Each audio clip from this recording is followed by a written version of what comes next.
ছেলের পরীক্ষা, বরের অফিস, এই সব সামলে এখন আমাদের পক্ষে কোথাও রোড ট্রিপে যাওয়া পসিবল না। উইকেন্ড ট্রিপ বা ডে ট্রিপও কিন্তু পসিবল হচ্ছে না। তাই কি করা যায়, একটা রোববার হাতে এই 2 ঘন্টা মতো সময় ছিল।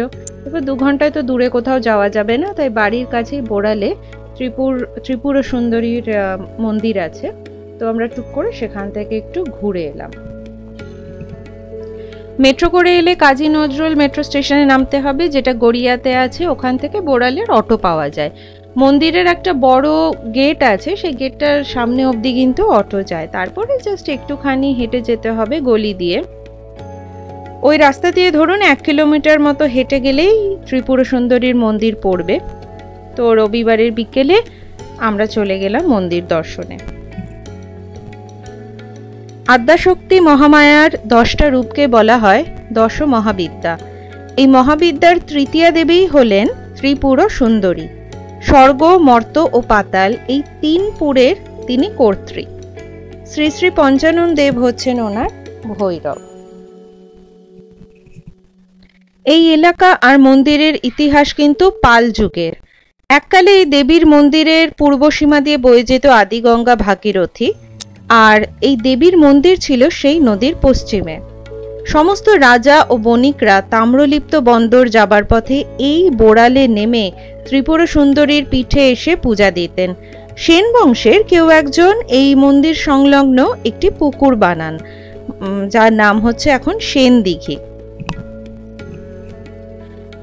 কালক্রমে ভাগীরথীর শাখা যখন শুকিয়ে যায়, তখন এই জনপদটাও আস্তে আস্তে লুপ্ত হয়ে যায়, মন্দিরও ভগ্নদশা হয়ে যায়। পরবর্তীকালে সপ্তদশ শতাব্দীর শেষের দিকে জগদীশ ঘোষ নামে এক ধনী জমিদার এই মন্দিরের সংস্কার করেন এবং ওনার আমলেই এই বোড়ালে শ্রীবৃদ্ধি ঘটে। কিন্তু ওনার মৃত্যুর পরে আবার সেই মন্দির ধ্বংসস্তূপে পরিণত হয়। কিন্তু এই ধ্বংসস্তূপ যখন খনন করা হয়, তখন কাঠের একটি বিকলাঙ্গ মূর্তি উদ্ধার হয়। সেই মূর্তিটি গঙ্গায় বিসর্জন দিয়ে একটি মাটির মূর্তি গড়িয়ে পুজো হতে থাকে। পরবর্তীকালে কুমারটুলি থেকে একটি অষ্টধাতুর মূর্তি গড়িয়ে আনা হয়। সেই মূর্তিটি কিন্তু এখন পুজো করা হয়। মূর্তিটি খুবই সুন্দর, মানে একদম টানা টানা চোখ মায়ের। আর ব্রহ্মা, বিষ্ণু, রুদ্র, মহেশ্বর ও সদাশিব এই পঞ্চদেবতার পঞ্চমস্তকের খুরের ওপরে দেবীর আসন কিন্তু রচনা করা রয়েছে। এ তো গেল মন্দির সংলগ্ন পুরনো কথা। এবার আসি এখনকার কথায়। কার পার্কিং এর ব্যবস্থা আছে মন্দিরের ভিতরে, তবে মাত্র 2টো গাড়ি থাকতে পারে। 2টো গাড়ি বলতে 4 চাকা। বাইক রাখার জন্য জায়গা রয়েছে ভেতরে, আর মন্দিরের বাইরে যে সরু গলিটা আছে ওখানেও ছড়িয়ে ছিটিয়ে বাইক রাখা যেতে পারে। আমরা গাড়িটা গেটের বাইরে রেখেছিলাম। আর ভেতরে ঢুকতে কোনো টাকা পয়সা লাগে না, কোনো টিকিটের ব্যাপার নেই। জুতো খুলে রাখার জন্য একটা আলাদা ঘর আছে। এখন কিন্তু এই দেবীপীঠের চারিদিকে উঁচু পাঁচিল দেয়া আছে। এর ভেতরে একটি যাত্রী নিবাসও আছে। আর মন্দিরের অফিস ঘরের ভিতরে কিন্তু একটি আলমারি আছে, যেখানে অনেকগুলো প্রত্নতাত্ত্বিক নিদর্শন রাখা আছে, যেগুলো বিভিন্ন সময়ে এই জায়গাটা খোঁড়ার সময় পাওয়া গেছিল আর কি। আর প্রত্যেকটা দ্রব্যই কিন্তু বহু প্রাচীন।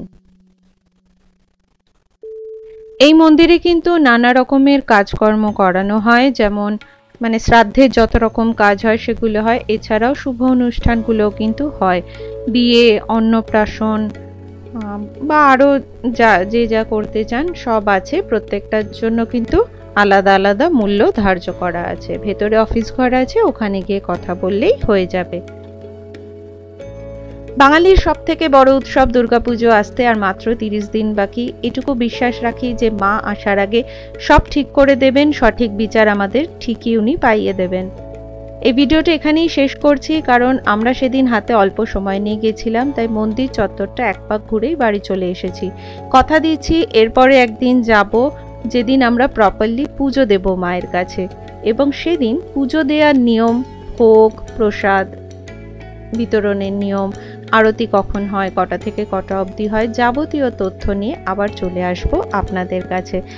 ততক্ষণ আপনারাও ভালো থাকুন, সুস্থ থাকুন, আর চ্যানেলটা প্লিজ সাবস্ক্রাইব করুন।